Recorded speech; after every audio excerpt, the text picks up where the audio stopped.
물론 여긴 국민 라디오.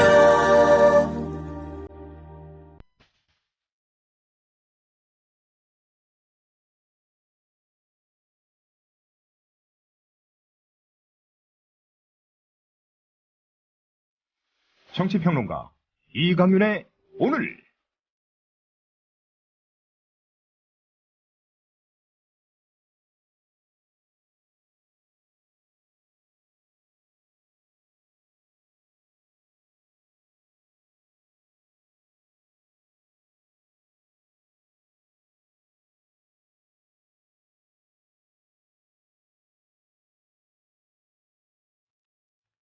안녕하십니까, 이강윤입니다. 7월 11일 금요일을 시작합니다. 자기가 3년이나 살았다는 집을 아내가 알려줘야 기억나는 사람. 매수자의 육성을 들려줘야 거짓말을 실토하는 사람이 갈 곳은 장관실이 아니라 양심검진센터입니다. 과거 한때의 실수보다 지금 정직하지 못한 것, 거짓말하는 게 더 큰 문제입니다. 미국 워터게이트 사건까지 들먹일 필요도 없습니다. 이명박 정권 시절 천성관 검찰총장 인사청문회가 아직도 기억에 생생합니다. 당시 천 후보자가 스폰서와 해외여행을 같이 간 적이 없다, 우연히 같은 비행기를 탔는지는 모르겠다고 둘러대자 야당 의원들이 비행기표 일괄 결제 영수증을 들이댔습니다.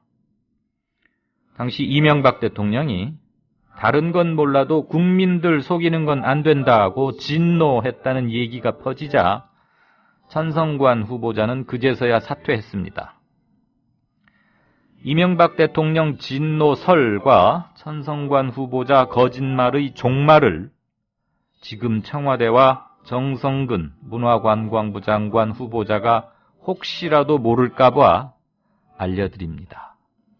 광고 듣고 시작합니다. 부장님, 대리운전은 뭐 부를까요? 아, 대리운전.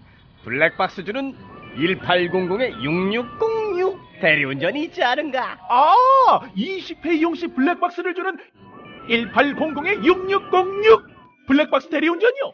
그럼 검색창에 블랙박스 대리운전을 검색해보게. 홈피에는 다양한 상품들도 있다네. 저기 부장님, 블랙박스 대리운전에서는 국민TV에 후원도 한다면서요. 자네도 블랙박스도 주고 후원도 하는 1800-6606 이용하게. 역시 대리운전은 1800-6606. 커피. 이제 아무거나 마시지 말자.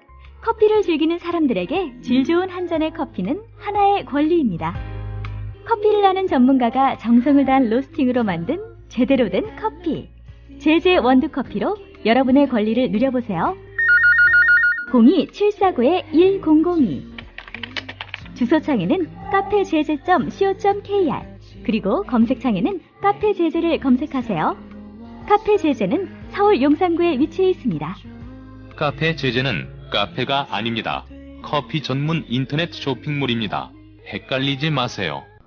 네, 7월 11일 벌써 금요일이군요. 한 주를 정말 이렇게 빨리 가도 되는가 하는 생각이 들 정도입니다. 뉴스브리핑, 뉴스K, 정가산책, 그 다음에 국제뉴스 비껴보기, 이런 것들 준비되어 있고요. 진짜 인터뷰는 유시민 정의당 평당원 및 저술가인데, 유시민 저술가 호칭이 좀 낯설긴 하군요. 개인적 사정 때문에 조금 전인 5시 5분부터 약 20분 남짓 막 인터뷰를 끝냈습니다. 그러니까 사전 녹음을 했죠. 근데 이제 막 녹음 끝나고 이제 우리 이강윤의 오늘 생방송 시작한 거여서 평소처럼 하시고 싶으신 질문을 제가 받아서 인터뷰에 반영하거나 하기는 힘들다는 말씀을 드립니다. 인터뷰 이미 끝났기 때문에요.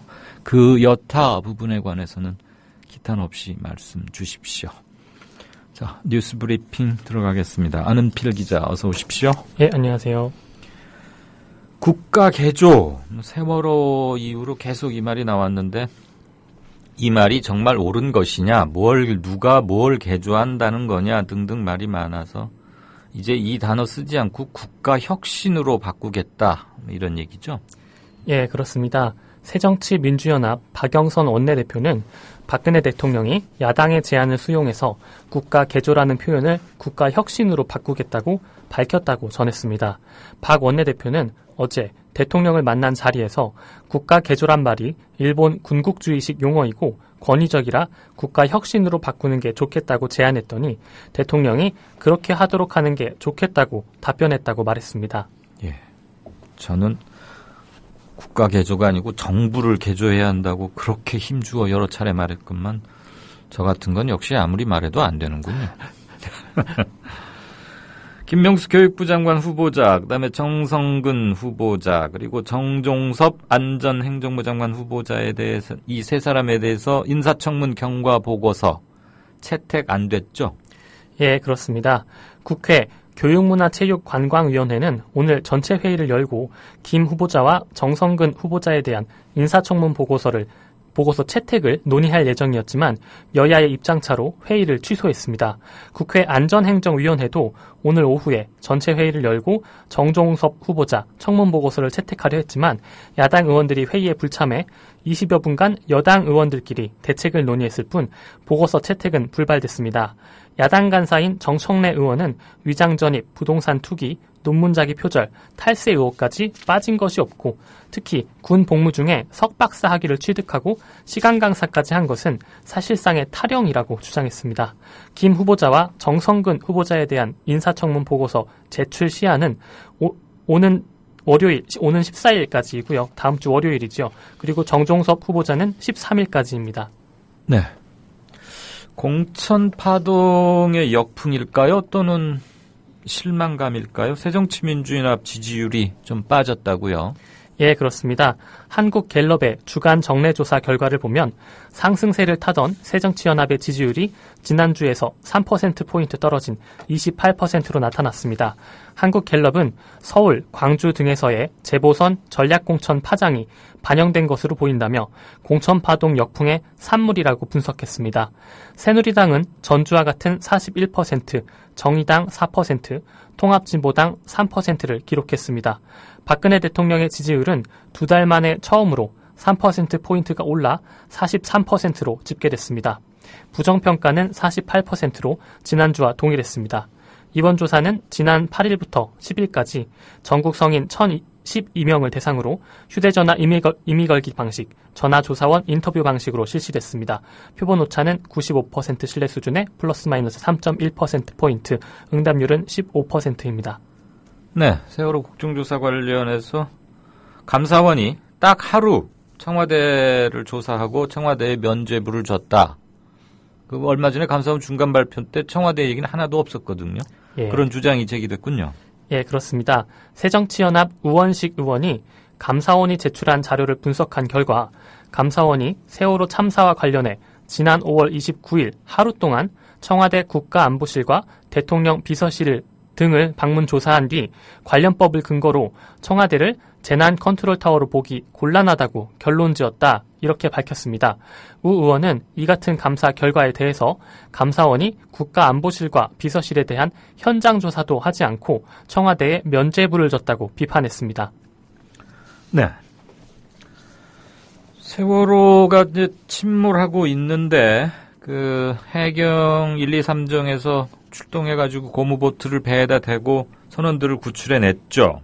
네. 선수에다 배를 대고요. 이때 1등 항해사가 자신이 선원이다라고 해경에 밝혔다는 내용이 공개됐어요.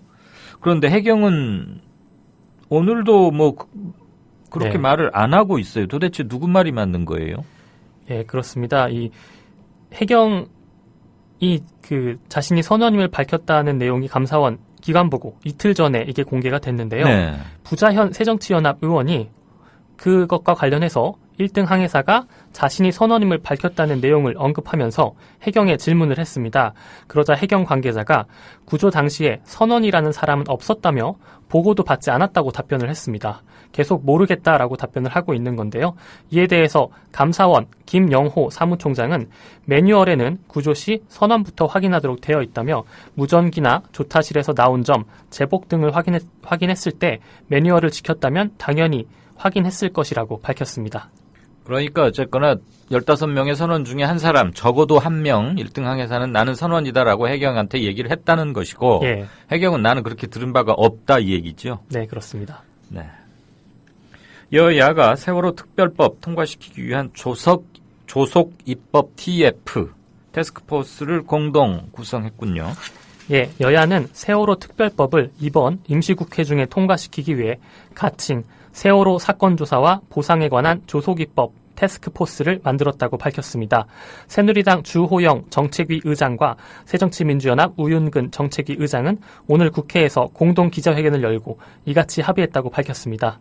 우 정책위 의장은 이 문제에 있어서는 정쟁을 할 여지가 전혀 없다며 희생자들의 피해를 보상하고 국민들이 세월호 참사를 딛고 미래로 나가기 위해 조속히 법을 처리해야 한다고 강조했습니다. 그런데 유가족들은 지금 정치권 생각과는 많이 다른 거 아닙니까? 어제 촉구 기자회견도 하고 그랬는데 유가족 입장 좀 정리해 보실까요? 예, 세월호 유가족들은 오늘 민변 등의 협조를 통해 자신들이 마련한 세월호 특별법과 정치권의 특별법의 차이점을 그래픽을 만들어서 공개했습니다. 그 내용을 보면 먼저 눈에 들어오는 차이점은 특별위원회의 구성에 있습니다. 유가족들은 피해자 단체 추천 8명과 국회 추천 8명으로 동수로 특위가 구성되기를 요구했습니다. 반면에 새누리당은 국회의원 10명, 국회 추천 6명, 유족 및 유가족 대표 4명으로 구성해야 한다고 주장하고 있고요. 새정치연합은 국회 추천 12명에 피해자 추천 3명을 주장하고 있습니다. 특위의 활동 기간에 있어서도 유가족은 기본 2년에 1년 연장을 요구하는 반면에 새누리당은 기본 6개월에 석 달 연장, 새정치연합은 기본 1년에 1년 연장을 주장하고 있습니다. 또한 특위에 특검 수준의 수사권, 기소권을 부여하자는 유가족들과 달리 새누리당은 모두 반대했고요. 새정치연합은 수사권은 찬성하지만 기소권은 국회 또는 법무장관에게 특별검사를 요구할 수 있는 권한을 주자고 주장하고 있습니다. 네, 이 문제 가지고 뜨거운 여름이 될 것 같습니다. 곳곳에서 많은 움직임이 일고 있던데 이 수렴되는 것을 보면서 우리의 정치력을 또 한번 검증할 수 있는 기회가 되지 않을까. 그런데 검증만 하기에는 이 사안은 너무나 급박하고 국가적 대참사이기 때문에 여야 정치권이 이전과는 완전히 달라진 환골탈태한 자세로 임해야 되지 않을까 하는 생각이 드는군요. 제가 다른 코너들 시간이 좀 너무 빠듯하고 그분 전문가분들의 말씀을 조금이라도 더 듣기 위해서 이강윤의 행간을 거의 안 합니다. 그러다 보니까 조금씩 멘트라고 할까요? 견해를 조금씩 말씀드리는 점에 대해서 미리 양해를 좀 구하겠습니다. 거위의 꿈. 이게 어느 인순인가 하는 그 여자 가수의 노래 제목이기도 하죠? 네. 근데 요 제목으로 세월호 다큐 영화가 준비 중에 있다고요? 시민 모금해서 만든다는 얘기죠? 예, 그렇습니다. 세월호 참사 다큐멘터리 영화 거위의 꿈 프로젝트 추진위원회는 오늘 한국 사회의 총체적 문제점을 드러낸 세월호 참사를 소재로 하는 다큐를 사고 발생 1주년인 내년 4월 16일 이전에 완성하겠다고 밝혔습니다. 영화 분량은 2시간 정도이고요. 4억 원 정도로 제작비가 예상되고 있는데요. 이 제작비는 시민 모금으로 마련키로 했습니다. 영화의 제목은 가수의 꿈을 키우다 세월호 참사로 희생된 단원고 학생 고 이보미 양이 학교 행사에서 부른 노래 제목에서 따왔습니다. 네, 일베 관련 소식이 하나 있던데 5.18 광주 민주화 운동과 그 유가족들을 폄하했던 일베 회원들이 광주 5.18 민주묘지를 찾아서 사죄했네요. 예, 그렇습니다. 20대인 일베 회원 2명이 어제 광주 5.18 민주묘지를 찾아서 참배했습니다. 군 복무 중인 한 명도 자필 반성문을 보냈습니다. 이들 3명은 모두 명예훼손 혐의로 고소가 되어 있는 상태입니다. 이들은 아무것도 모르는 상태에서 5.18을 왜곡, 폄하한 점에 반성한다며 희생자와 유족에게 상처를 입힌 점도 사죄한다고 밝혔습니다. 이에 대해서 5.18 역사 왜곡 대책위원회는 이들의 사과를 받아들여 고소를 취하하기로 했습니다. 고소당하니까 처벌받을까봐 두려워서 부랴부랴 그냥 사과하는 척하는 건 아니겠죠? 예, 그런 거 아니냐라고 하는 누리꾼들의 의견도 상당수 있었습니다. 일본 얘기 조금 볼까요? 오늘이 일본 자유대 창설 60주년 기념 행사가 원래 서울 롯데 호텔에서 열리려고 했는데 호텔이 거부했죠? 그리고 어디 가서 했대요, 행사를? 예, 오늘 저녁 7시로 예정이 되어 있는데요. 주한 일본 대사관 관저에서 행사가 진행될 예정입니다. 주한 일본 대사관은 자유대 창설 60주년을 맞아서 오늘 저녁에 롯데호텔에서 행사를 개최할 예정이었지만 자유대 창설 행사라는 사실이 알려지면서 논란이 확산되자 롯데호텔 측이 어제 일본 대사관 측에 행사 장소를 제공하지 않겠다고 통보를 했습니다. 이에 따라서 일본 대사관은 대사관저로 옮겨 행사를 치르기로 했습니다. 또한 스가 요시히데 일본 관방장관이 오늘 오전에 롯데호텔 측이 행사를 하루 앞둔 상황에 장소를 제공할 수 없다고 연락한 것에 대해서 어떤 이유에서든 극히 유감이라며 한국 정부에도 일본 측의 우려를 전달할 계획이라고 말했습니다. 네, 어느 일본 시민이 일본 아베 정부의 집단 자유권 확대 이 결정에 대해서 위헌 소송을 제기했군요. 예, 일본 정부가 집단 자유권 행사를 용인하는 가그 결정을 한 것은 헌법 위반이라며 일본의 한 70대 남성이 위헌 소송을 제기했습니다. 일본 미에현의 전 현청 직원인 진도 오키나와 씨는 오늘 아베 정부의 집단 자유권 가그 결정은 전쟁 포기를 규정한 헌법 구조를 명백히 위반한 것이고 국회 심의조차 거치지 않아 민주적 절차도 결여돼 있다며 가그 결정 무효를 요구하는 소송을 도쿄 지방법원에 냈습니다. 네, 마지막 소식 하나 볼까요? 서울의 아파트 평균 전세 가격이 3억 원이 넘는 것으로 나타났다고요? 예, 그렇습니다. 부동산 서브가 이달 첫째 주 시세를 기준으로 조사한 결과 서울의 평균 전세값이 3억 1,300만 원으로 가장 높았습니다. 전국의 아파트 평균 전세 가격은 1억 8천여만 원으로 집계가 됐습니다. 서울에 이어서 경기도가 1억 8천여만 원, 대구가 1억 6천여만 원, 부산이 1억 5천여만 원, 대전과 울산이 1억 4천여만 원이었습니다. 지난 1년 동안 전국의 아파트 평균 전세값은 1,700여만 원이 올랐습니다. 야, 1년 동안 전국 평균 1,700만 원, 약 2천만 원이 올랐다. 그리고 서울 아파트 전세 평균이 3억 원이다. 굉장하군요. 네, 잘 들었습니다. 네, 고맙습니다. 지금까지 국민TV 뉴스 아는필 기자였습니다. 여보, 국민TV 조합비 이제 낼 때가 됐다고 하는구만요. 오, 그래요. 그 국민TV도 개국하고, 그 뉴스케이도 하던지. 달달이 11,000원 내는 거 맞죠? 11,000원만 내지 말고 좀 더 혀. 이 새싹이 돋아날 때는 물을 충분히 줘야 하는겨. 아이, 근데 인터넷으로 하려니까 보통 어려워서 뭔. 공정 언론을 꿈꾸는 미디어 협동조합 조합원이 해야 할 일. 조합비 납입입니다. 매달 고정 납입 어려우신가요? 월요일부터 금요일까지 아침 9시부터 저녁 6시까지 서울 전화 3144-0933, 3144-7737로 전화하세요. 사무국 요원들이 친절하게 안내해드리겠습니다. 서울 전화 3144-0933 또는 3144-7737. 여기는 진짜 언론, 미디어 협동조합입니다.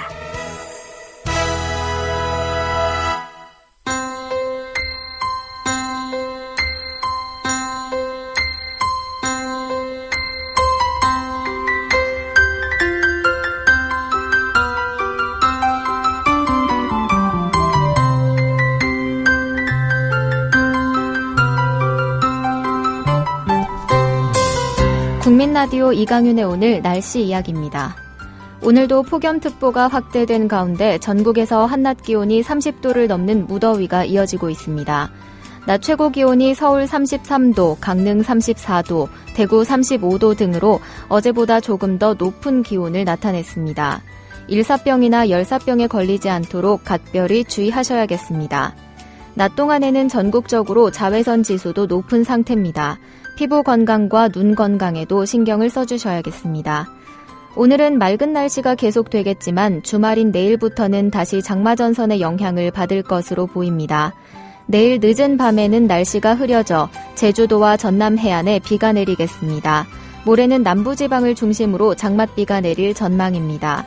반면 중부지방은 주말 내내 대체로 맑은 가운데 한낮 기온이 30도 안팎을 유지해 후텁지근한 날씨가 계속되겠습니다. 지금까지 변현주였습니다.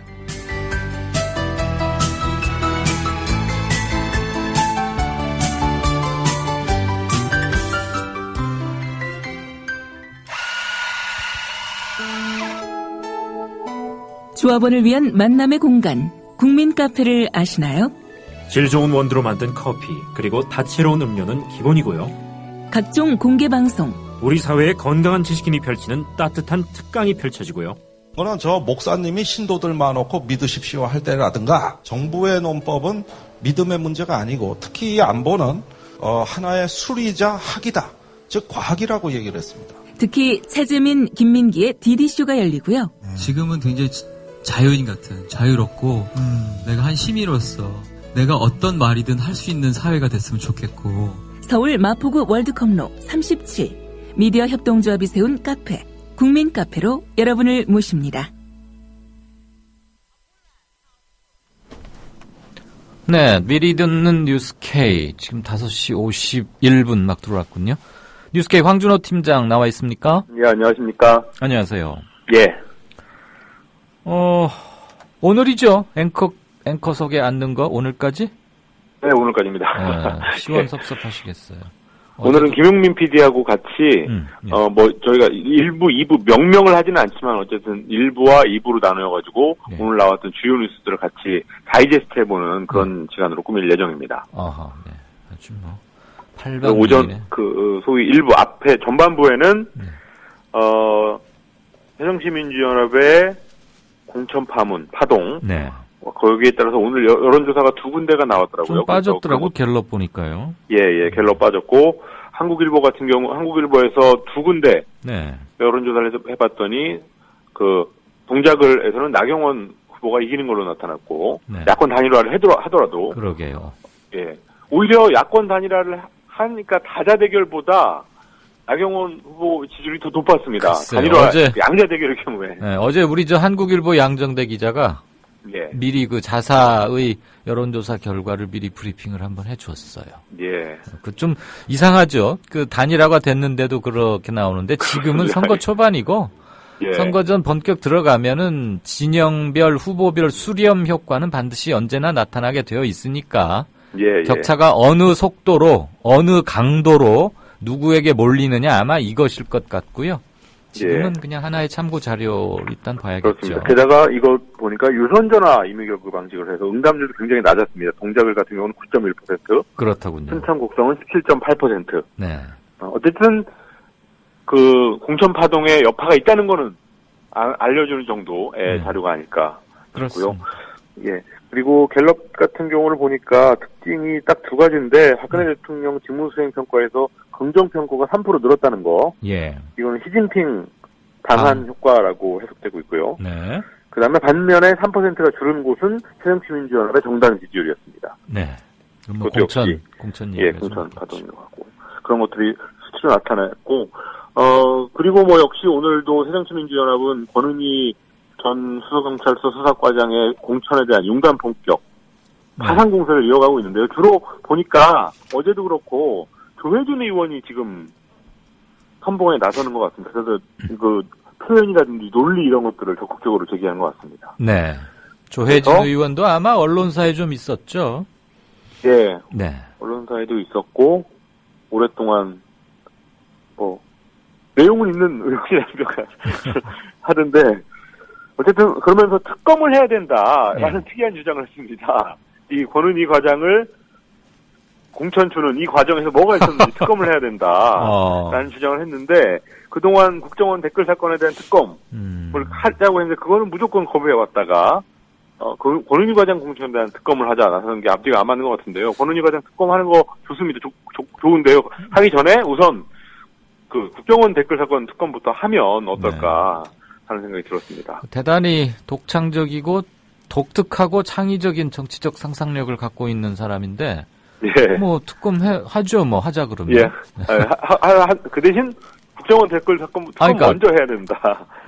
권은희 변호사를 특검으로 오게 한 이유부터 따져야 되는 거니까 뭐 다 몰아서 함께 하면 되겠네요. 네. 예. 조혜진 의원이 뭐 날도 더운데 바쁩니다. 그리고요. 예. 그리고 오늘 박근혜 대통령이 김포를 방문했는데. 네. 김포 로컬푸드인가? 예, 로컬푸드 집판장에 가서 뭐 농산물 유통구조 개선해라 이런 지지도 했다고 하는데 이게 이제 선거 간접 지원이 아니냐. 지난 1일에는 청주를 방문해가지고 충청 민심 달래기를 했고 이번에는 했는데 민주연합의 유기용 수석 대변인이 아주 적절한 논평을 냈습니다. 뭐라고요? 그 로컬푸드 직판장은 여러 군데 있는데 왜 거기 가느냐. 인천 계양에 있다. 게다가 오늘은 우선 그에 앞서서 아시안게임 때문에 유정복 시장을 만났는데 그렇다면 계양구 가는 데서 걔는 낫지 않겠냐. 이렇게 지적을 했습니다. 김포 이번에 재보선 열리죠? 정확히 그 재보선 열리는 곳에 가서 거기 뭐 아침에 그냥 아침부터 교통 통제하고 막 헬기도 막 왔다 갔다 하고 난리도 아니었다던데요. 저는 9시 뉴스 그림 찍으러 간 줄 알았어요. 네. 그리고 뭐 이런 얘기들로 전반부를 진행을 할 거고요. 후반부에는 오늘 김명수 장관 후보자, 정성근, 정종섭 여기 이 세 사람에 대해서는 끝까지 청문 보고서 채택이 불발이 됐습니다. 그래서 박근혜 대통령이 어제 두 사람에 대해서 김명수, 정성근 이 사람에 대해서 참고하겠다라고 했는데 이게 참고하겠다는 건지 참고 그냥 강행하겠다는 건지 오늘 여러 가지 패러디들이 나왔습니다. 비난을 참고 그냥 가겠다. 참고하겠다. 참고만 하겠다라는 뜻이냐. 뭐 이런 여러 가지 패러디들이 나와서 민중서림에서 나온 사전에 의하면 그냥 사전적인 의미로 참고만 하는 것은 별 도움이 안 될 거예요. 우리 청취자께서 어제도 한번 여쭈시던데 잘 됐네요. 우리 황 팀장한테 물어봅시다. 이강윤 앵커님, JTBC 손석희 뉴스9이 8시로 1시간 앞당긴다고 하는데 그 얘기 들었습니까? 들었습니다. 그게 사실은 한 2주 전부터 소위 증권과 찌라시를 통해서 돌던 얘기고요. 그래서 사실 며칠 전에 확인된 겁니까? 확인까지는 아직 안 됐습니다. 여기도 검토는 하고 있는 모양이네요? 그렇습니다. 그리고 미디어오늘이 며칠 전에 냈으니까 미디어오늘은 어떤 근거를 가지고 그런 보도를 낸 것 같습니다. 그런데 이제 이분의 질문은 그게 아니고 8시로 옮긴다는 말이 있는데 우리 뉴스K는 9시 그대로 하는지 궁금하다. 조합원분들 사이에는 뉴스K를 8시로 땡겼으면 하는 것 같아서 검토 중인 걸로 알고 있는데 어떻게 돼갑니까?가 질문입니다. 사실은 원래 약속대로 그냥 간다가 저희 방침입니다. 9시? 그리고 8시까지를 하면 조금 소화 못 시키는 조금 있고요. 마감 시간 문제도 있고 우리 지금 그렇습니다. 편집 마감 능력이나 그 시간 처리 능력 이런 것도 있을 테니까. 솔직히 그런 부분도 있고 그래서 9시로 계속 할 생각입니다. 여름에는 또 해가 길어서 9시가 좀 그런 건 좀 있어요. 8시면 막 헌할 때도 있고 하니까. 어쨌거나 시간은 중요하죠. 알겠습니다. 이따 3시간 후에 뉴스로 보십시다. 9시에 뵙겠습니다. 고맙습니다. 뉴스K 황준호 팀장이었고요. 잠시 게시판 보고 오늘은 아마 코너들이 빡빡해서 다음번에 또 게시판 보기는 좀 힘들지 않을까 싶습니다. 지금 참고로 제 곁에는 국제뉴스 비껴보는 윤재석 위원이 와서 뒤늦게 시험 공부를 열심히 하고 계십니다. F킬러님께서 그네야. 그네입니다. 그네. 아이들 타고 노는 그네. 사람 이름 아니에요. 오해 마세요. 세월호 학생들을 그렇게 신속히 구하지 그랬어. 그네가 단오 때만 타는 건 줄 알았더니 그렇지 않군요. JTBC 얘기는 방금 말씀드렸고 아하님께서 김포 로컬푸드 대통령 방문했다니까 동작을도 한번 가겠네요. 어디 조선일보 건물 가시려나? 그 근처에 조선일보 건물이 있습니까? 네. 권은희 공천특검 하자 그랬더니 다들 실소에 아주 그냥 하셨고 동명천재 단주 제가 어디서 끊어 읽어야 할지를 모르겠습니다. 그 닉네임 쓰신 분께서는 이강윤 기자님 여론조사 응답률 30% 미만은 공표 금지 안 되나요? 응답률 30% 미만 발표할 때는 구속 조치하자. 아유, 구속 조치까지야요. 인신구속 줄여가는 추세인 거 아시면서. 그런데 이거 응답률 20% 넘기 대단히 어렵습니다. 실은 10%도 굉장히 어렵고요. 어제 한국일보가 했던 동작을과 순천, 동작을은 10%가 채 안 됐죠. 순천 곡성은 18%, 19%쯤 나왔던데 거기는 상당히 높은 편이고요.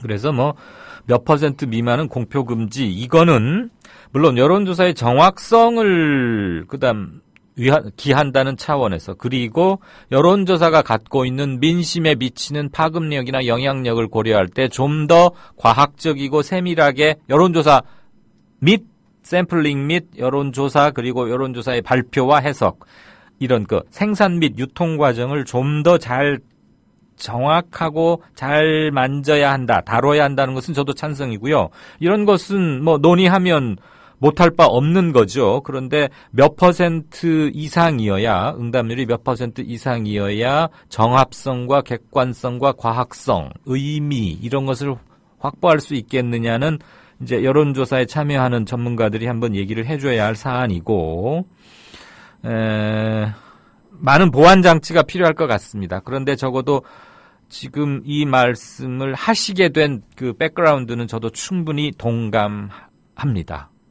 견해 감사합니다. 데모달님께서 자유대 창설 행사에 국방부 실무자들이 참석한다는군요. 사실입니까? 외교나 의전, 네, 조금 있다가 윤재석 국제뉴스 전문가께 질문해 보겠습니다. 의전이나 외교 관계상 그럴 수도 있긴 하겠습니다만 요즘의 한일 관계, 그다음에 자위대의 확대 이런 것들에 비춰보면 그렇게 소망스러운 건 아니다 하는 생각이 개인적으로는 듭니다만 또 양국 간 군사 외교 면에서는 또 다를 수도 있겠죠. 박은정 검사, 이름만으로 아시는 분 계시겠죠. 백혜련 검사와 함께 사법부 내의 독립, 검찰 조직의 비민주성 이런 거 폭로하고 그랬던 검사로 제가 기억하는데 맞는지 모르겠습니다. 한번 확인 좀 부탁드리고요. 봉주 7회, 정봉주 전 의원 말하는 건가요? 거기 나와서 나경원 후보의 남편인 김재호 판사가 자신에게 기소에 관련된 청탁을 했다. 이거 이렇게 방송에 나와서 얘기를 한 모양입니다. 했다고 트위터를 인용해서 올려주셨군요. 박은정 검사가 현직에 있나요? 제가 최근 소식을 알고 있지 못해서 미안합니다. 검색되시면 좀 올려주시죠. 플리퍼돈님, 일본 국토의 70%가 방사능에 오염됐다는군요. 윤재숙 의원님, 이거 맞습니까? 뭐요? 일본 국토의 70%가 방사능에 오염됐다는군요. 라는 견해. 예, 맞을 겁니다. 아니, 저는 정확한 걸 묻습니다. 일본 정부가 발표는 그렇게 안 하는데. 네네. 근데 내가 거길 가봤나요? 아니, 지금 전반적으로. 방문 여부가 중요한 게 아니고, 이건 대단히 심각한 사안이기 때문에. 네. 70%가요? 혹자는 80%라고도 하죠. 그런 설이 있는 걸 여쭤보는 게 아니고 확인된 거냐는 얘기죠. 확인은 안 됐는데, 네. 믿어도 환경학자들이 그렇게 얘기하곤 합니다. 믿어도 됩니까? 될 겁니다. 겁니다 말고, 갑으로, yes, no로 대답해. 나한테 무슨 감정이 있으신 모양인데. 아니요. 이거 너무 충격적이어서 그래요. 네, 이건 좀 정확한 정보여야 하기 때문에 파급력도 크고 좀 더 추가 확인을 해봐야겠습니다. 일본 국토의 70%가 만약에 방사능에 오염됐다면 그중에 허용 방사능치 이하인지 아니면 초과됐는지도 좀 따져봐야 할 것이고요. 재앙이군요, 재앙. 네. 일베들 고소 취하하고 광주에 가서 5.18 묘역에 가서 사과한 거, 참배한 거에 대해서 몇몇 분들께서는 알자지라 지사장 같은 분께서는 취하하면 안 된다. 모르고 했다고 한 것은 이해가 되지 않는다. 이러면서 조금 엄하게 꾸짖자 이런 견해를 주셨습니다. 고맙습니다. 6시 4분 38초 들어갑니다. 다음 코너 가죠.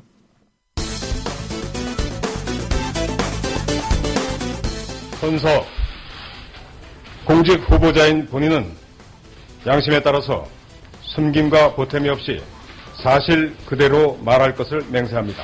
사실 그대로 말할 것을 맹세합니다. 2014년 7월 10일 공직 후보자 정성근. 정 후보자는 1988년 서울 일원동의 한국기자협회 아파트를 산 뒤 전매 제한을 어기고 되팔았다는 의혹을 당초 부인했습니다. 이 아파트를 88년에 사서 비과세 기간인 3년 뒤 되팔아 양도세를 내지 않았다고 밝혔습니다. 그러나 구입자가 88년에 아파트를 샀다고 밝히면서 탈세를 위해 매매 시점을 속였다는 의혹이 제기됐습니다. 맨 처음에 그 가등기를 했던 임 모 씨한테 매매를 하시죠. 정 후보자는 사실이 아니라고 반박했습니다. 제가 돈을 빌려서 쓴 기억이 있습니다. 그래서 아마 그분이 그 이후에 얼마 되지 않아서 본인의 채권을 확실히 하기 위해서 가등기를 하겠다고 요청을 해서 그러자 유 의원은 임 씨와의 전화통화 내용을 공개했습니다. 당시 8천만 원 주고 샀는데 등기가 안 넘어와가지고 뭘 가등기 해놔야 될 거 아닙니까? 근데 실제 내가 그거 거주했습니다. 듣고 나서 다시 한번 답변을 해보시죠. 네, 존경하는 유엔티 의원님, 저것이 사실이라면 제가 거짓말을 하고 있는 것인데요. 저도 그러면은 주민등록 상황을 제가 한번 확인하겠습니다. 뒤늦게 입장을 번복하고 머리를 숙였습니다. 이게 너무 오래된 일에서 기록이 없고요. 기억으로 의존하다 보니까 제가 결과적으로는 거짓말을 해버렸습니다. 그 방송을 보고 제 아내가 전화를 해왔습니다. 아까 점심 때. 그 당시에 그 기자협회 아파트는 조합 아파트였고 부끄럽습니다만 관행적으로 그렇게 했는데 당신이 그걸 왜 기억 못하느냐. 그건 거짓이니까 순순히 인정하라고 전화가 왔습니다. 그래서 제 기억을 다시 살려보니 그런 일이 있었습니다. 제 첫 집이 그렇게 후보자 본인의 양심에 따라 숨김과 보탬이 없이 사실 그대로 말할 것을 맹세합니다. 이렇게 선설하셨는데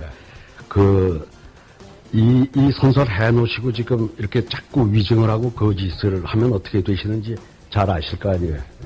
이게 지금 거짓말을 하셔도 말이죠. 어떻게 8천에 판 거를 그걸 기억 못한단 말이에요. 그래. 기억 못할 게 따로 있지.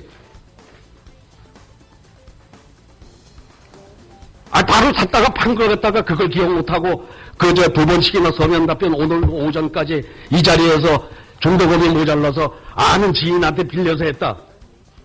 여기서 지금 거짓말에 통할 것 같아요, 그래?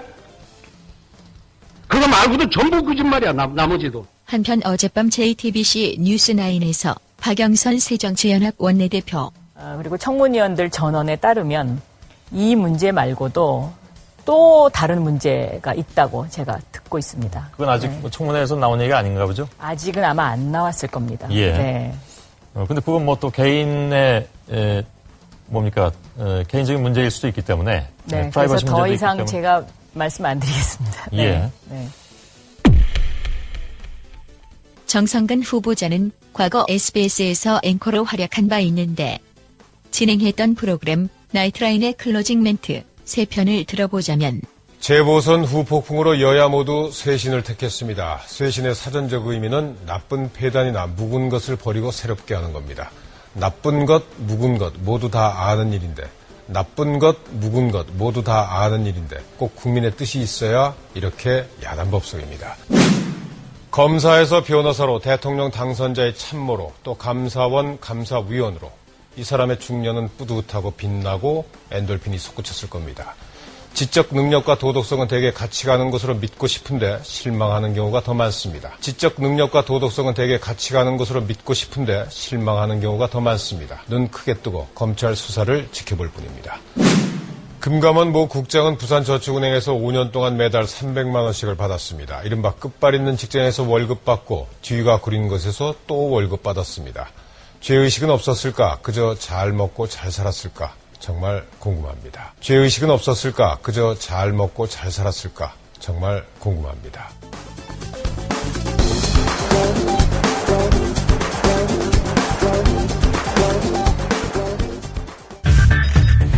이강인의 오늘, 이제는 정가 산책으로 함께합니다.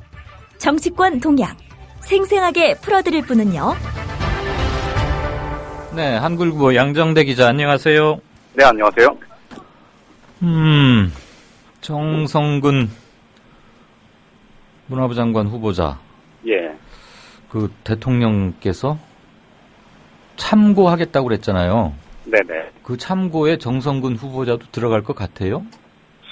글쎄요, 지금 뭐 어제도 말씀을 드렸습니다만은 이게 여론의 취, 향배 이거를 보겠다 지금 이런 취지라고 봐야 될 것 같습니다. 네. 오늘 예 전반적으로 지금 새누리당과 청와대 분위기를 보면 김명수 교육부 장관 후보자 같은 경우는 사실 청문회를 거치면서 오히려 정말 왜 이렇게 논란이 됐는지 이 국민들이 금방 한 5분만 봐도 알 수 있지 않았겠습니까? 예. 그동안에 뭐 논문 표절, 또 제자 논문 가로채기, 뭐 연구비 불려서 가로채기, 뭐 이런 것들에 대해서 단 한 가지도 명쾌하게 해명을 하지 못한 것뿐만 아니고 네. 계속해서 동문서답하고 뭐 딴 얘기하고 예. 자기 혼자 주절되고 뭐 이런 것들을 보면 과연 교육부 수장으로서 정말 적임자냐는 이런 자질 논란까지 오히려 이제 혹을 하나 더 덧붙인 셈이 됐죠. 말씀 도중에 죄송한데 네네. 교육부 장관으로서의 자질이나 적격 여부를 떠나서 그 김 교수에게 수업을 받았을 학생들이 매우 안쓰러웠고요. 네. 저분이 한국어를 어디서 배우셨을까? 모국어가 맞나? 동문서답, 우이독경 계속 그 생각만 들던데요, 저는. 그랬었죠. 네. 예, 그래서 사실 이제 지금 전반적인 분위기를 보면 김명수 후보자는 더 이상 감싸고 가기 어렵겠다 이런 판단을 이미 내린 것 같습니다. 네, 그건 그런 것 같은데. 예. 문제는 이제 정성근 후보자의 거짓말. 이건 천성관 그 기억나시죠? 이명박 정부 때 천성관 검찰총장 후보자. 그렇죠. 예. 뭐 스폰서 거짓말했다가 바로 그냥 결국 사퇴로 이어졌는데. 그렇었죠. 요것도 거짓말해서 또 사퇴로 이어졌던 사람 또 한 명 있죠. 지금 새누리당 전당대회 출마한 김태호 의원. 그랬죠. 불망에 올랐다가 네네. 예. 경남도지사 했던. 그랬었죠. 네네. 예. 근데 어쨌든 지금 정성근 후보자 같은 경우에 거짓말 논란이 사실은 양도세 탈루 의혹. 이게 이제 그동안에 보면 양도세를 탈루한 그런 장관 후보자들이 뭐 워낙 부지기수여서 사실 그것만 갖고 이게 결정적인 낙마 사유다 이렇게 얘기하기가 어려웠을 겁니다. 그렇죠. 근데 거짓말을 했다는 게 문제인 거죠. 그렇죠. 국민들한테 사실 거짓말을 내가 장관 되려고 거짓말한다. 딱 이렇게 몰아붙여도 할 말이 없는 그런 상황이 돼버렸기 때문에 이제 논란이 되고 있는 건데 지금 사실 여야 간에 굉장한 좀 힘겨루기, 기싸움의 양상을 보이고 있는 게 말씀하셨듯이 어제 박근혜 대통령이 참고하겠다 이렇게 대답을 했는데 사실 여권 입장에서 보면 김명수 후보자에 이어서 한 명이 더 낙마를 하게 된다면 사실 굉장한 타격일 수밖에 없지 않겠습니까? 그렇죠. 그렇지 않아도 총리 후보자가 지금 연이어서 낙마를 한 상황이기 때문에 2기 내각의 출발 자체가 굉장히 지연될 수밖에 없고 이런 점에 대한 부담이 굉장히 큰데 그렇다고 해서 마냥 밀어붙이기에는 굉장히 또 그 부분도 부담이 클 텐데 어쨌든 그래서 오늘 오전에 좀 얘기를 들어본 바에 따르면 일단 여권 내에서는 일단 인사청문 경과 보고서는 채택이 불발됐고 그리고 이제 그런데 장관 후보자들 같은 경우는 이 청문 보고서 채택 여부 상관없이 임명이 가능하지 않습니까? 20일 지나면 하죠. 그렇죠. 임명 강행 여부는 어쨌든 주말 사이에 좀 여론의 흐름을 좀 보고 판단하겠다. 일단은 정성근 후보자에 대해서 현재까지는 적극적으로 야당이 너무 너무한다. 옛날 30년 전 일 가지고 왜 이러냐 이렇게까지 하는 건 너무 정치적이라 이렇게 주장은 하고 있지만 실제는 지금 좀 상황을 좀 보겠다. 이런 좀 유보적인 이런 입장인 것 같습니다. 아니 근데요. 정성근 장관 후보자한테 이렇게 무리를 해가면서까지 장관 한 자리 시켜야 할 만큼 대통령이나 대통령 주변에 가까운 사람들이 신세를 많이 졌습니까? 글쎄요. 그 부분도 사실 지난 대선 때 정성근 후보자의 기여도가 그렇게 큽니까? 그렇게 보기가 좀 어렵겠죠. 아무래도 공보위원 중에 한 명이었고. 그냥 언론 특보 10대 명 중에 한 명 정도였던 걸로 기억하고. 그리고 실제로 보면요. 사실 정성근 후보자가 장관 후보자에 딱 임명이 됐을 때 여당을 출입하는 다수의 기자들이 굉장히 의아해했는데요. 그 이유가 아리랑TV 사장으로 간 지 3개월 만에 지금 이제 장관 후보자가 된 것 아닙니까? 그러게요. 그런데 아리랑TV 사장으로 가기 직전까지 대선 이후부터 그때까지 특별히 뭐 다른 역할을 하지를 않았었습니다. 맞아요. 그랬었죠. 그리고 뭐 아마 청취자분들께서 기억하시는 분들도 계실 텐데 이 아리랑TV 사장 자리가 사실은 그 노무현 정부 때, 그러니까 참여정부 때 보면 수석 행정관 정도 청와대에서 그런 직급에 있던 사람이 이렇게 이제 청와대 나오면서 옮겨가는 그런 자리 정도였거든요. 그러니까 그렇게 이 문화관광 분야 내에서 또 방송통신 분야 내에서 이렇게 비중 있는 자리가 아니란 말이죠. 그런데 갑작스럽게 이 아리랑TV 사장으로 간 지 3개월 만에 그러니까 겨우 자리를 만들어서 갔는데 3개월 만에 문화부 장관 후보자가 된 그 과정을 두고 사실 굉장히 의아해하는 사람들이 많았었습니다. 그러니까 지금 저한테 질문하셨던 내용에 대해서 사실 저도 그래요. 얘기를 들어보면 정성근 후보자가 도대체 어떤 역할을 했고 도대체 박근혜 대통령이 어느 정도 신뢰하기에 이런 자리에 갈 수 있었을까? 이 부분에 대해서 사실 명쾌하게 대답을 하는 사람을 아직까지 단 한 명도 만나보지는 못했습니다. 제 질문 번지수가 조금 틀린 건 저도 알아요. 양 기자가 그것까지 대답해야 할 테고 그건 아닌데 청와대에 센 사람들 제가 휴대폰 번호도 잘 모르고 또 열심히 도와줬을 수도 있겠죠. 그건 그렇게 합시다. 그나저나 참고를 어디까지 어떻게 하는지는 좀 지켜보겠습니다.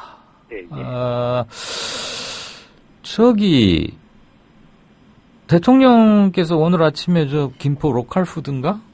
갑자기, 원래 예정은 돼 있긴 했겠지만, 이거 선거 개입 논란, 이렇게 보는 사람들도 있는 것 같아요.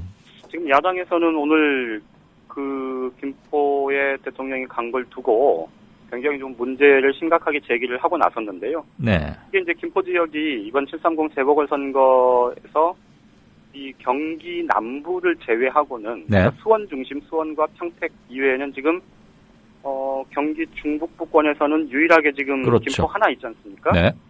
거기다가 더군다나 여기가 유정복 전 안전행정부 장관 지금 이제 인천시장이 됐죠. 이 전 지역구였기 때문에 사실 여당 입장에서는 굉장히 상징적인 의미가 있는 곳입니다. 지켜야죠. 그렇죠. 거기다가 이제 유정복 전 장관, 유정복 인천시장이 지금 박근혜 대통령의 측근 중에 한 명이고요. 그런데 로컬푸드 사업이라는 게 사실 김포만 있는 게 아니고 그렇다면서요. 여러 지역들이 있는데 굳이 왜 김포에 간 거냐. 야당 입장에서는 이렇게 문제제기를 할 수 있는 거겠죠, 당연히. 사실 대통령이 정치적인 논란, 이거 특히나 이제 선거 개입 논란에 휩싸인 사례들이 굉장히 많죠. 이제 각각견 노무현 전 대통령도 그랬었고. 그렇죠. 그게 이제 탄핵 사유까지 됐던 그런 아주 비극적인 일도 있었는데 어쨌든 박근혜 대통령이 이번 참에 굳이 730 재보궐선거를 불과 20여일 앞둔 상황에서 거기를 왜 가야 했을까에 대한 이제 의문은 남는데 또 다른 한편에서 보면 이 대통령이 이제 적극적으로 민생 탐방을 하고 또 현장에 가서 사람들과 만나고 얘기도 직접 듣고 하는 그 과정의 일환이다. 이렇게 이제 설명을 청와대도 하고 여당도 하고 있는데 이런 문제 자체가 좀 정치적 논란이 되는 이런 상황이 우리 정치의 후진성을 단적으로 보여준다 이렇게 볼 수 있을 것 같은데요. 그 오이밭에서 저 신발끈 고쳐매지 말라고 옛날 우리 할아버님들이 다 말씀하셨잖아요. 그랬었죠. 예. 오늘 그 로컬푸드 대통령 행차한 거 가지고 혹자들은 또 이렇게도 얘기하더라고요. 전문 용어라 우리 양 기자는 모르실 수 있는데 1타 2피다. 뭐 이런 얘기. 저 청취자 돌발 질문 하나 드리고 오늘은 작별하십시다. 혹시 이런 얘기 들어보셨어요? 양 기자님, MB 검찰 수사한다고 하는데 수사받고 있는지 궁금해요. 이런 얘기 정보보고는 어디 떴어요? 아니요, 저 금시초문입니다. 그렇죠. 예. 저도 아직 수사 뭐 이건 좀 아직은 아닌 것 같아요. 우리 왕싸가지님이 굉장히 발군의 정보 수집력 및 전파력이 아주 딱 탁월하신 분인데 이분이 어디서 이런 걸 입수하셨는지는 뭐 또 저기 하겠죠. 아마도 네. 지금 얘기 나오는 것 중에 하나는 어제 야당 원내지도부 이제 여야 원내지도부 만난 자리에서 4대강 사업과 관련해서 박근혜 대통령이 이제 언급을 한 바가 있지 않습니까? 이 문제 관련해서는 사실 올 초부터 이 검찰 쪽에서 4대강 사업과 관련한 문제에 대해서는 좀 살펴보고 있다 이런 얘기들이 좀 꾸준히 나오긴 했었습니다. 그러게요. 예, 아마 이제 그 얘기가 조금 더 확장돼서 나오는 얘기가 아닌가 싶은데요. 지금 박근혜 대통령 여권 주변 인사들 입장에서 생각을 해보면 지금 MB를 필 상황은 아직은 아닌 거죠. 아직은. 예. 그렇죠. 아직은 아닌 거죠. 만약에 친다면은 대단한 위기 국면에서 하는 거지. 뭐. 그렇죠. 아마 내년 하반기 넘어가겠죠. 이 방송 들으면은 MB가 우리 양 기자 굉장히 싫어하겠는데 조심하세요, 밤길. 뭐 저도 별로 좋아하지 않기 때문에 별 상관은 없습니다. 우리 정말 양정대 팬이 아주 많으시군요. 빅지 강희록이란 분께서 6시 18분에 양 기자님 동작을 기사 지지율 합쳐보니까 소수점에 오류가 있답니다. 다시 계산해보시고 인터넷판이라도 고치세요. 예, 알겠습니다. 네, 한 주간 고마웠습니다. 예, 고맙습니다. 지금까지 한국일보 양정대 기자였습니다. 또 하나의 공정 언론, 국민TV 뉴스. 한국의 오프라인 뉴스, 온라인 여론, 국민TV 뉴스에 접속하시면 한눈에 만나실 수 있습니다. 또 하나의 진짜 언론, 국민TV 뉴스. 뉴스.국민.tv, 미디어 협동조합 국민라디오, 국민TV의 자매 인터넷 신문, 국민TV 뉴스에 지금 접속하세요.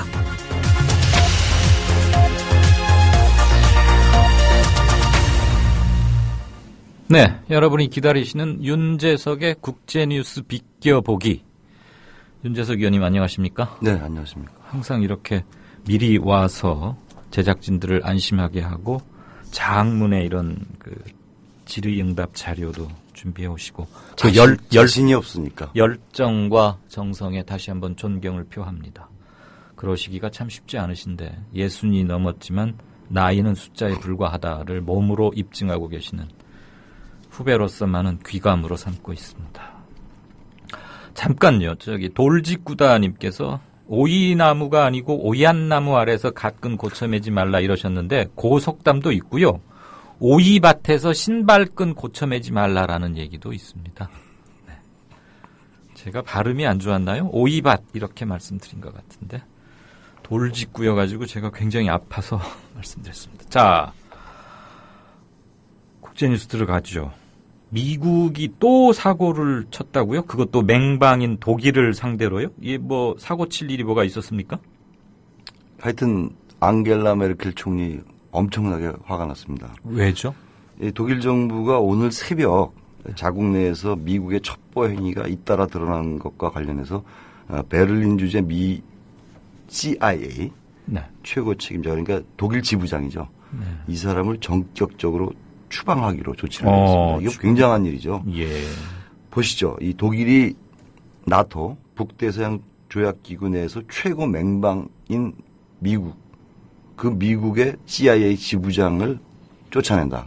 이거 뭐 대단한 일 아닙니까? 혹시 다른 나라에서라도 그런 전례가 있었습니까? 없었죠. 네. 그러니까 이게 대단한 일이죠.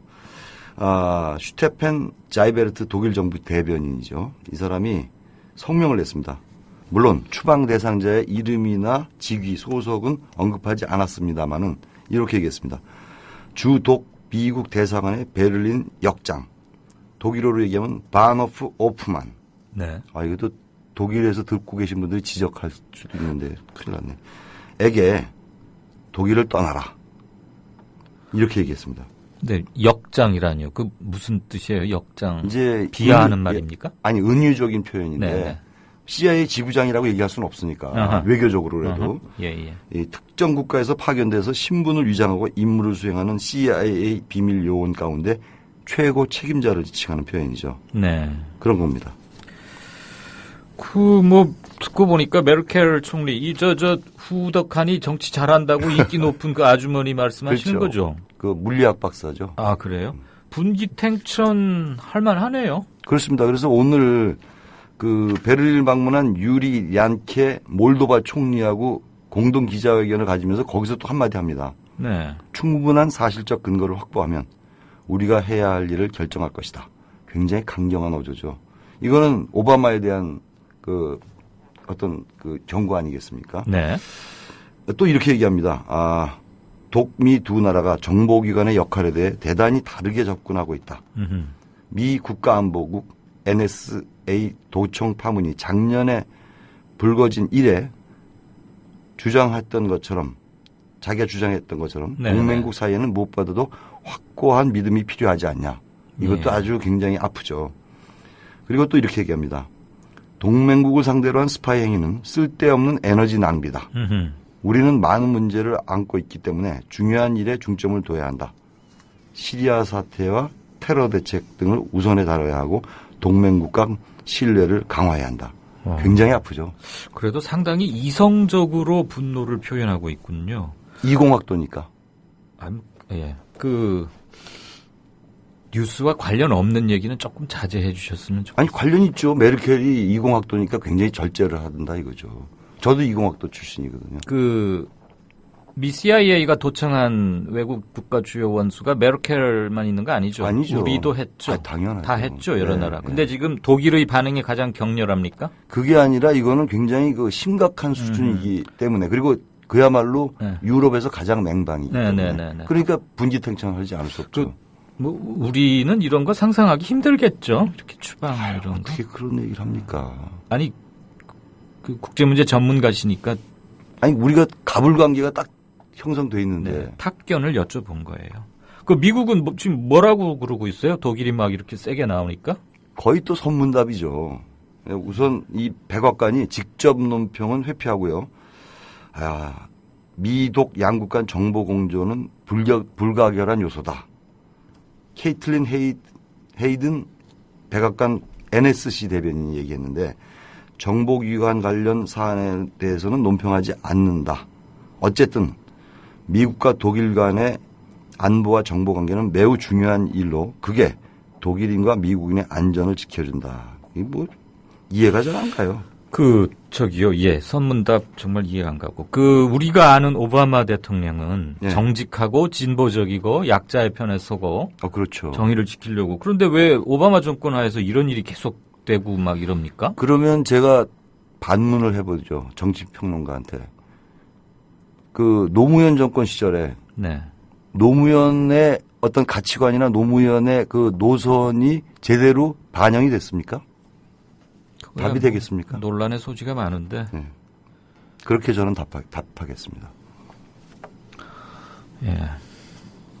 그러니까 써 있는 것만 읽어달라 지금 그런 얘기는 아니신 거죠? 그건 아니죠. 우리 지금 아니 저는 충분히 청취자를 대신해서 드리는 질문인 겁니다. 오바마니까 뭔가 어울리지 않는다. 이게 합리적 의문 아닙니까? 근데 그러니까 제가 말씀드리는 거는 오바마라고 해서 미국의 전체적인 정부 조직을 장악할 수 있느냐. 그런 것을 이제 참여정부를 대신해. 근데 장악해야 미 합중국, 유일 강대국이라고 주장하는 미 합중국의 대통령인 것이죠. 그렇죠. 나의 정치 처각은 이렇지만 밑에서 나의 정치 처각을 따르지 않고 불의를 저지르고 있는 것은 엄단해야 할 의무와 권한이 오바마에게 있는데 그게 관철되지 못하니까. 그럼 또 한마디 드리겠습니다. 대개 이제 미국은 공화민주 양당이 번갈아서 집권하지 않습니까? 그렇죠. 공화당, 그러니까 컨설버티브스가 집권하면 대부분의 조직이 장악이 잘 돼가요. 그런데 민주당 정권이 들었으면 예컨대 빌 클린턴, 오바마, 예전에 카터. 네. 이런 정권이 있을 동안에는 이 장악이 잘 안 됩니다. 아하, 미국도 그렇군요. 네, 그렇습니다. 지금 바로 이런 게 나오는 거죠. 그 마지막 말씀 아주 시사점이 큰 것 같습니다. 네, 고맙습니다. 역시.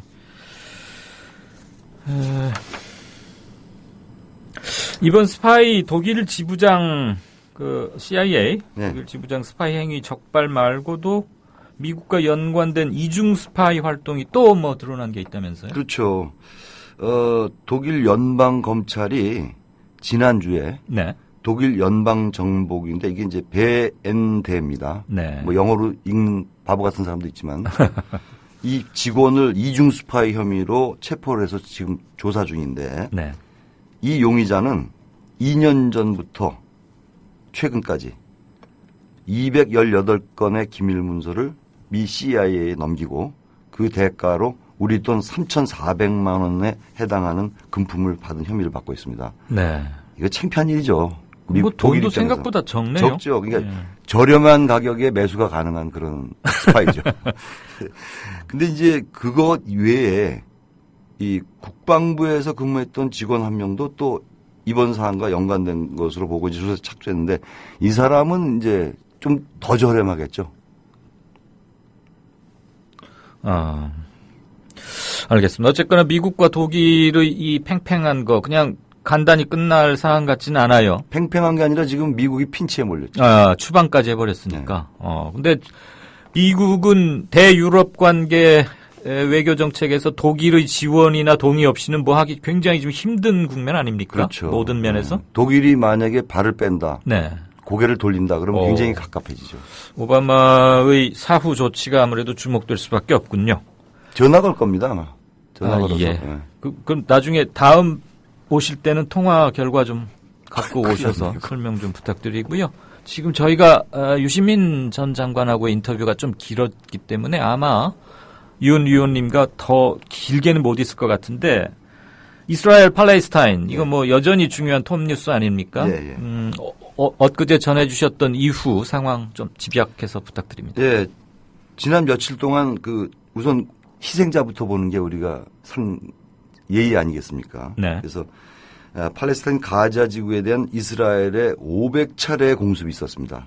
그래서 어린이를 포함한 88명이 숨지고 340여 명이 부상했습니다. 반기문홍의 또 발언이 조금 달라졌어요. 그 사이에요? 네, 그래가지고 이제 팔레스타인뿐만 아니라 이스라엘까지 비난하는 것 같이 얘기를 하다가 또 나중에 가서는 보면 다시 또 하마스가 로켓 공격을 중단해야 위기와 갈등이 증폭되는 것을 피할 수 있다. 이게 거의 황희정승의 화법 아닌가 이런 생각이 듭니다. 네. 잘 들었습니다. 금요일 오후 시간에 졸음을 확 깨주는 국제뉴스가 이렇게 주목을 받을 수 있다는 점에서 늘 감사드리고 앞으로는 좀 더 소상한 그리고 본인의 생각보다는 아까 일본 방사능 오염 수치 같은 거 말이죠. 전 국민적 관심사니까. 제가 또 환경 공부한 사람으로서 참 창피합니다. 그런 걸 알고 있어야 되는데. 그러나 일본 충격적입니다. 오늘 직접 나와주셔서 좋은 소식 감사합니다. 잘 들었습니다. 네, 수고하십시오. 네, 지금까지 프레시안의 윤재석 기획위원이었습니다. 지금 여러분께서는 정치평론가 이강윤이 진행하는 이강윤의 오늘을 듣고 계십니다. 이강윤의 오늘은 팟캐스트 포털 팟빵에서 다시 들으실 수 있습니다. 의견과 건의가 있으시면 게시판에 남겨주세요.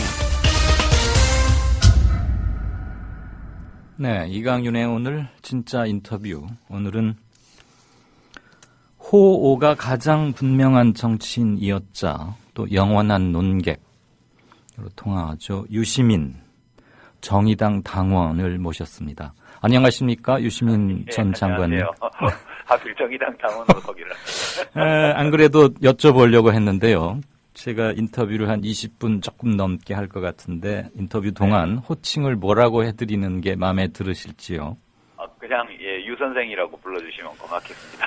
네, 며칠 전에 인터뷰하신 거 저도 출력해서 읽다가 그렇게 말씀하시는 걸 읽었는데 그거는 유시민 전 장관님이 동네에서 편하게 교유하시는 분들하고의 호칭은 유 선생이지만 제가 방송 매체에서 공식적으로 물론 뭐 인터뷰 하다 보면 꼭 그렇게 정색하고 호칭할 일이 많지는 않을 것 같긴 한데요. 그렇다고 뭐 문필가 선생님 이렇게 작가라고 해주셔도 되고 유 작가님이요. 건강하고 아주 유쾌한 목소리, 특유의 웃음소리를 들으니까 좀 나른해지는 금요일 오후가 활기 있어지는 것 같습니다. 고맙습니다. 책을 또 새로 내셨는데 아주 뭐 불티가 난다. 대박 조짐이 아니라 이미 대박이다. 이런 얘기들이 들리더라고요. 그런 건 아니고 지금 책이 워낙 안 팔리던 시기여서 네. 좀만 팔려도 많이 팔리는 것처럼 그렇게 보이죠. 책을 내신 거가 인터뷰의 계기의 하나가 되긴 했지만 어렵게 모셨으니까 그냥 여러 가지 것을 함께 좀 여쭙겠습니다. 우선 현 정부 들어서 정치도 그리고 정책도 실종돼 버렸다. 정책이 실종됐다는 얘기는 행정부가 돌아는 가지만 창조적이고 생산적인 일을 잘 해내지 못하고 있다. 뭐 이렇게도 부연 드리고 싶은데요. 총체적으로 봐서 정상적인 국가 운영 또는 정상적인 국정 단임 세력이 활발하게 기능하고 있다고 보기 힘들다는 견해가 많습니다. 네. 동의하시는지요? 네, 아무래도 지금 정부가 하는 걸 보면 이제 이른바 그냥 의례적으로 또는 루틴하다고 표현하나요? 네. 일상적으로 늘 어떤 정부가 들어섰던 간에 그 정부가 수행하지 않으면 안 되는 업무? 네네. 대체로 그런 것만 돌아가는 게 아닌가 그런 느낌이죠. 네. 국가가 유지되기 위한 최소한의 필요 업무. 예. 어느 정치 철학을 가진 세력이 집권을 했건 간에 유지되어야 하는 최소한의 것.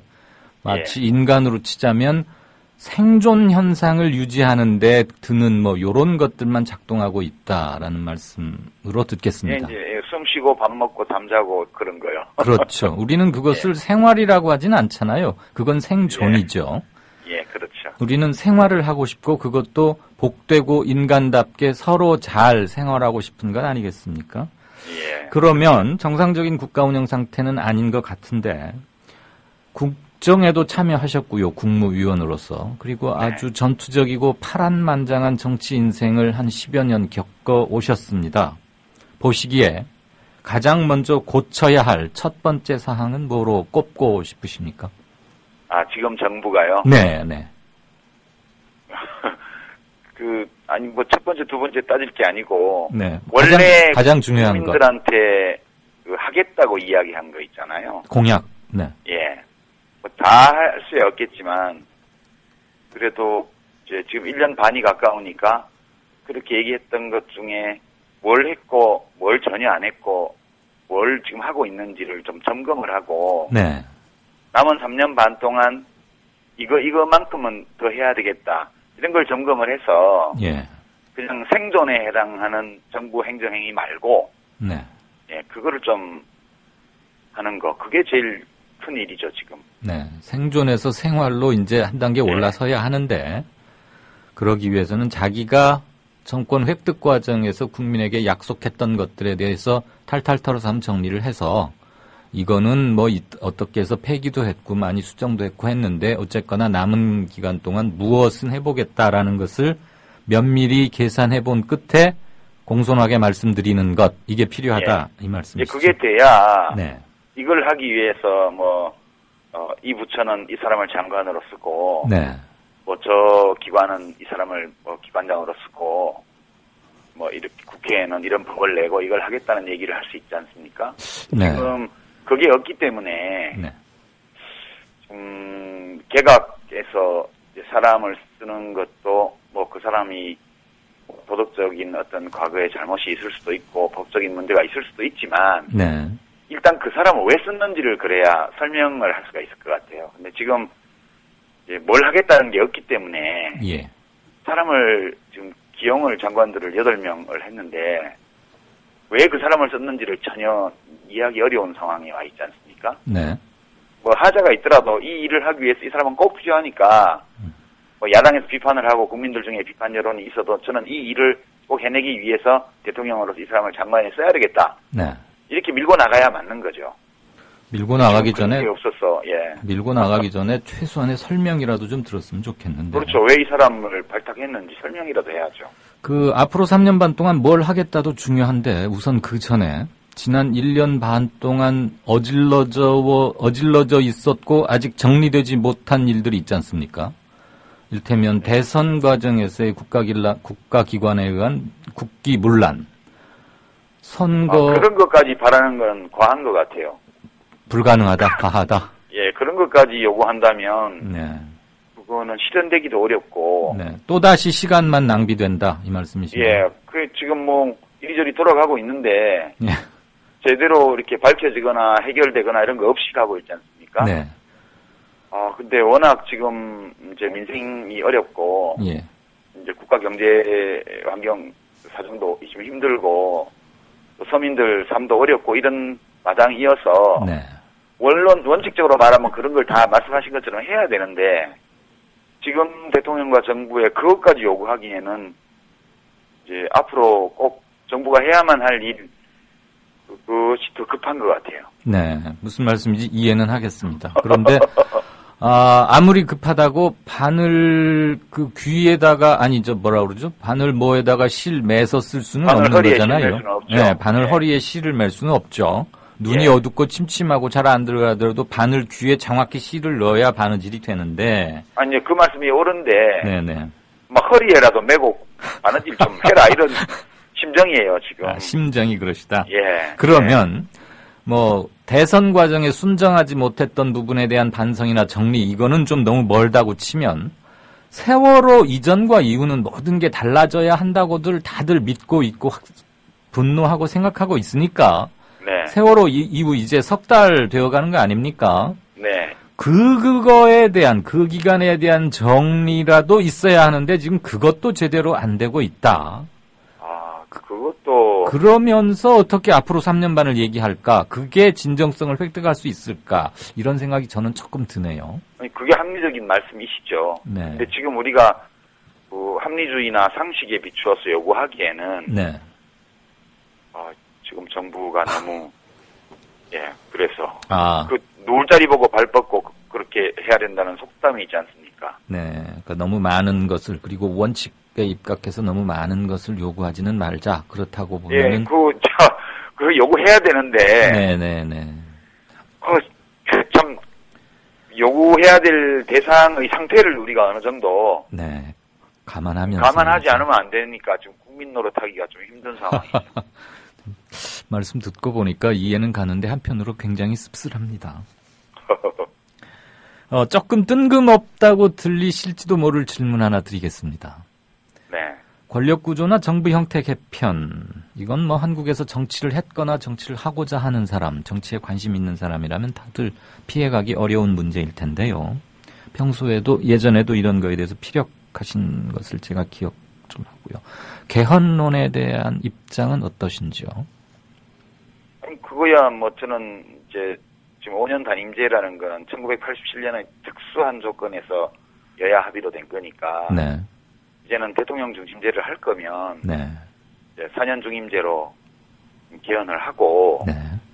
또 국회의원 선거 주기도 이제 도정을 해서 맞추고 예. 국회의원 선거제도도 최소한 결선 투표제를 도입하든가 네. 그렇지 않으면 좀 다양한 국민들의 정치적 요구가 안정적으로 이렇게 반영될 수 있는 독일식 선거제도로 이제 뭐 바꾸든가 네. 정당 명부 비례대표제인가 하든가 이렇게 하는 게 제일 좋다고 봐요. 그런데 네. 과거에 제가 정치를 할 때도 이런 주장을 했는데 뭐 전혀 정치권에서 논의조차 안 했고요. 노무현 대통령이 원포인트 개헌도 이단축까지 포함해서 제안했지만 그냥 내쳤고요. 그 당시 정당들이. 네.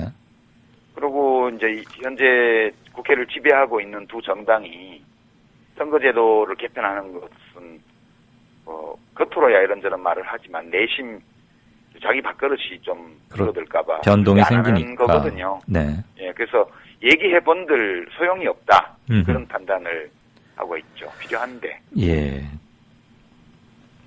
그 대통령 4년 중임제 및 부통령 러닝메이트제, 결선 투표제 이런 말씀하셨는데 혹 그 대통령 중심제의 폐해 뭐 이런 거가 물론 대통령 중심제를 채택하고 있는 모든 나라에서 이러지는 않습니다만 우리의 정치 문화의 관계가 깊을 텐데 all or nothing 또는 승자 독식 그다음에 지역 감정의 격화 뭐 이래서 혹시 의원 내각제를 도입하는 것 그런 주장에 대해서는 어떤 생각을 갖고 계십니까? 뭐 그것도 검토해 볼 수 있다고 봐요 저는. 근데 둘 중에 하나를 꼭 선호하라면 대통령 중심제입니까? 의원 내각제입니까?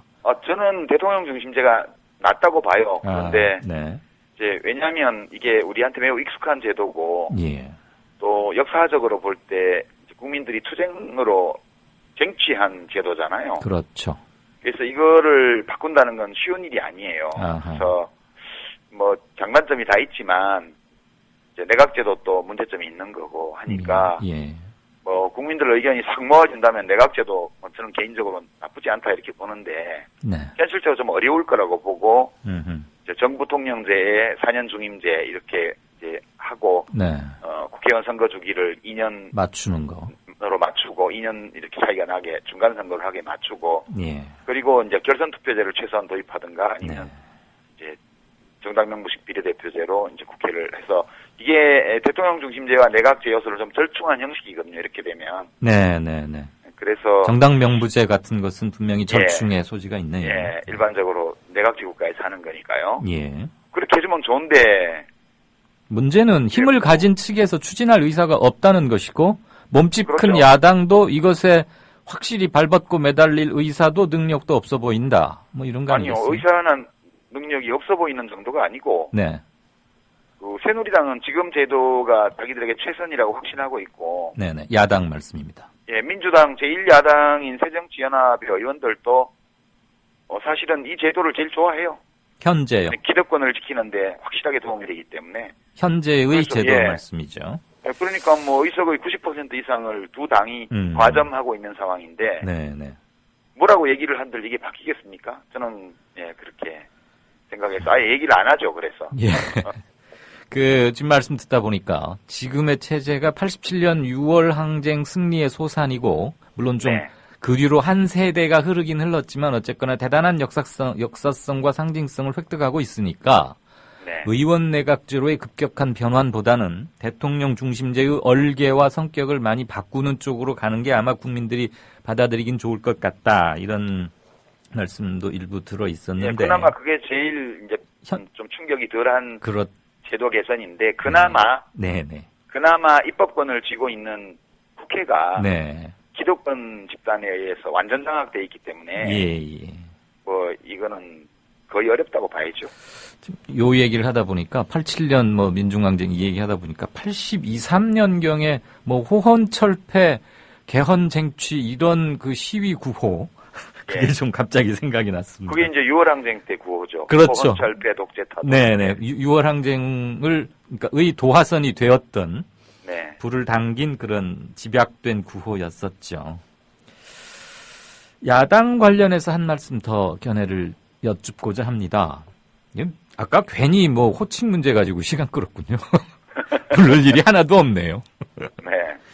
현재의 야당, 범야권 진영의 모든 정당을 말씀드리는 겁니다. 제1야당만이 아니고요. 그 수권 능력이나 잠재적 정치력 또는 득표력의 확장성 이런 것들에서 몇 번의 큰 선거를 치러오는 동안 구체적으로 말씀드리자면 2012년 4월 총선, 12월 대선 그리고 지난 6월에 지방자치선거 전국 단위 큰 선거 3번을 연달아 치렀는데 그걸 치러오면서 몇 가지 의문도 들고 한계가 확인된 것 아니겠습니까? 이를테면 선거 환경은 꽤 좋았음에도 불구하고 참패했고 한 번도 이기지 못했고 그래서 끊임없이 얘기가 제기는 되는데 제대로 열매를 맺고 있지 못하는 것 중에 빅텐트라는 게 있습니다. 빅텐트의 용어 정의에 대해서 제가 유 선생님하고 계속 뭐 또 정교하게 뭘 할 필요는 없을 것 같고요. 야당이 한 집에 다 모이는 거 말하는 거죠. 그렇죠. 그렇죠. 그것에 대한 견해는 어떠십니까? 그건 뭐 저는 별로 견해가 없습니다. 그거는. 실현 가능성 때문입니까? 아니면 예, 빅텐트를 큰 집을 야당이 지으려면 이제 어떤 세력은 안방 차지하고 어떤 세력은 문간방 차지하고 어떤 세력은 행랑제라도 가지고 뭐 어떤 세력은 그냥 부엌에서 송아지하고 자고 이래야 될 텐데요. 네. 뭐 그렇게라도 하기 위한 어떤 공감이나 합의 네. 이런 것들이 이루어질 수 있으면 뭐 그것이 못할 것도 아니죠. 네. 그렇지만 지금 그게 되겠습니까? 그게 네. 왜 예, 그게 잘 안 되리라고 봐요. 지금 민주당은 새정치연합은 안철수 의원 세력을 받아들여서 결국 거기 원래 있던 사람들이 다 떠난 거 아니에요? 그래. 어디 있던 사람들이 떠났다고요? 원래 안철수 씨 의원 쪽에 있던 골수 거의 다 떠났잖아요. 골수 예. 순정한 안철수 측근들은 상당히 흩어졌다. 네. 예, 지금 안철수 의원 혼자 남은 그런 거의 비슷하게 되는데 그게 괜히 그렇게 되는 게 아니고 예. 그렇게 되는 구조가 있거든요. 예. 근데 그거를 이제 안철수 의원은 정치를 이제 시작한 지 얼마 안 된 분이지만 네. 진보 정당들은 벌써 10수년 이상의 해왔죠. 경험을 갖고 있는데 네. 그게 그렇게 하려고 그럴까 그런 거 있고요. 제가 그 질문을 드렸던 이유가 기본적으로 기울어진 운동장에서 내가 아무리 공을 똑바로 차려고 해도 운동장 자체가 기울었으니까 제대로 반드시 서서 공을 차기도 쉽지 않지만 공을 차도 그게 반드시 곧게 나아가기를 바란다는 것은 물리적으로 불가능하잖아요. 그다음에 그 이제 정치하는 분들이 깊이 고민해서 해야 될 문제인데. 네. 예.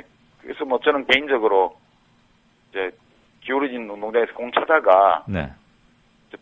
좀 토목공사 좀 해서 운동장 좀 덜 기울어지게 하는 게 낫겠다 싶어서 저는 정지 작업을 좀 하자. 안 하는 거죠. 예. 예. 그런데 그래 정치 때만 되면은 이제 야권 성향 변화와 개혁을 바란다는 점에서는 일치하지만 그 방법론 가지고 막들 다들 노선을 달리하다 보니까 여러 명의 후보가 나와서 늘 나오는 얘기가 후보 단일화예요. 예. 그리고 그게 그렇게 전가의 보도도 아니고 조자룡 헌칼 부리듯 뭐 능수능란하게 되지도 않고 시너지가 합쳐지지도 않아요. 그리고 그거에 대한 피로도도 있고 이게 과연 올바른 것인가에 대한 근본적 의문도 제기된다는 말씀이죠. 그거는 사실은 네. 지금의 선거제도에서는 필연적으로 그렇게 될 수밖에 없어요. 사실 이게 하루 이틀 문제가 아니고 자유당 정부 이승만 정부 시절에 제2대 국회의원 선거, 네네. 그러니까 1952년도 선거 전쟁통에 했던 그때부터 시작된 거거든요. 네, 그때부터 진보당 후보가 이제 뭐 조봉암 예. 선생이나 이런 분들이 있었는데 그때부터 시작되어서 1963년도 박정희 대통령 출마했을 때도 결국 윤보선 후보로 야권이 단일화되는 과정이 있었고요. 예. 그러니까 압도적으로 강력한 이제 그 보수 정당 예. 또는 기득권 정당의 힘이 압도적으로 강하기 때문에 네.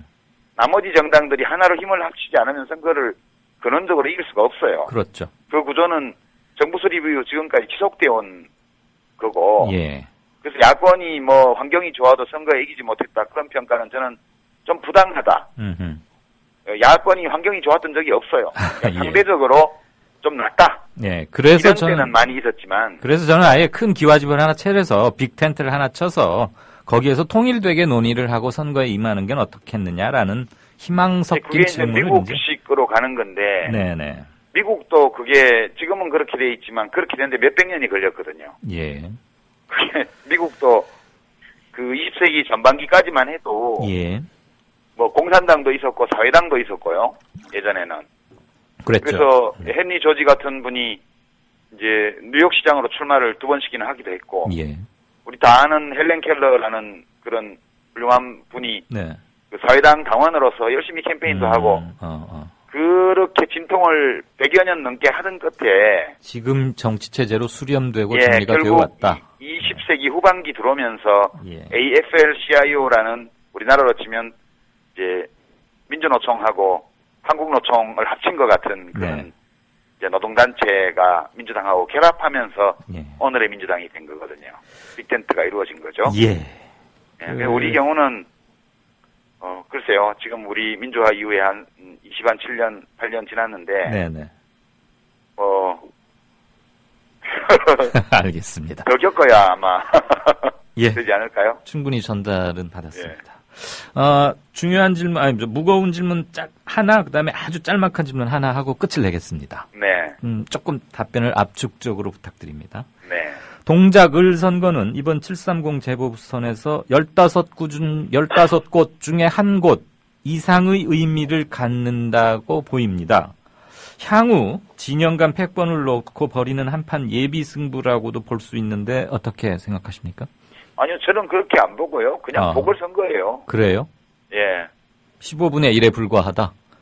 뭐. 어느 당이 이기든 큰 의미를 갖지 못하고 그냥 그렇다, 이런 말씀이신가요? 지금 봐서는 새누리당의 국회 과반 지배가 무너질 가능성이 높지는 않죠. 지금 그렇죠. 15군데 중에 4군데만 이기면 되니까. 혹은 5군데만 이기면 확실하게 과반이 되기 때문에 그게 무너질 가능성은 별로 안 보입니다, 지금. 그러니까 국회 구조의 변화는 거의 일어날 가능성이 없어요, 지금. 다만 이제 누가 여야가 몇 군데씩 이기냐에 따라서 분위기만 좀 바뀌는 거죠. 이게 그닥 크다란 중대 선거는 아니다, 그렇게. 그러시군요. 정의당의 노회찬 전 대표가 출마했는데 그렇게 아직까지는 탐탁치 않은 이렇게 장밋빛은 아닌 것으로들 나오고 있는 것 같아요. 야권이 분열돼 있기도 하고. 많이 도와주실 생각이십니까? 아니 저는 그냥 문필업에 종사하는 평당원인데 그냥 다른 당원들도 다 마음대로 쓰니까. 알겠습니다. 저도 그 정도. 요즘은 이제 문필업으로 돌아오셔서 작가, 글 쓰는 일로 밥벌이를 하시는 건데 생존 및 생활하시고 품위 유지하는데 지장은 없으십니까? 아니 그냥 큰 돈은 못 벌어도 가끔씩 7원씩 내서 그는 삽니다. 잘 알겠습니다.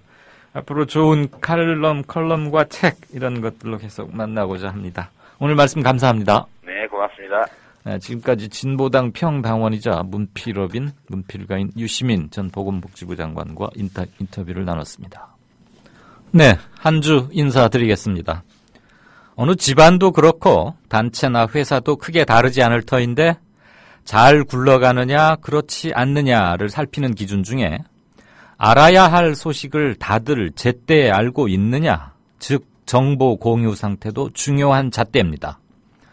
4월 16일 세월호 사고 첫 소식을 청와대 내 각 라인별로 누가 어떻게 인지했고 어떻게 공유했는지 그리고 어떻게 대처했는지가 꼭 밝혀져야 합니다.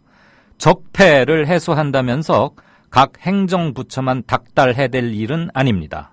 청와대 비서실과 안보실, 경호실 사이에 칸막이는 없는지 그리고 각 수석실들 사이에 벽은 없는지 자문해 보기 바랍니다.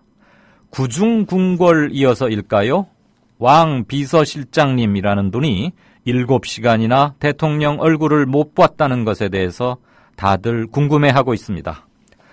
들어주셔서 감사합니다. 주말 건강히 보내시고 저는 다음 주 월요일 저녁에 뵙겠습니다.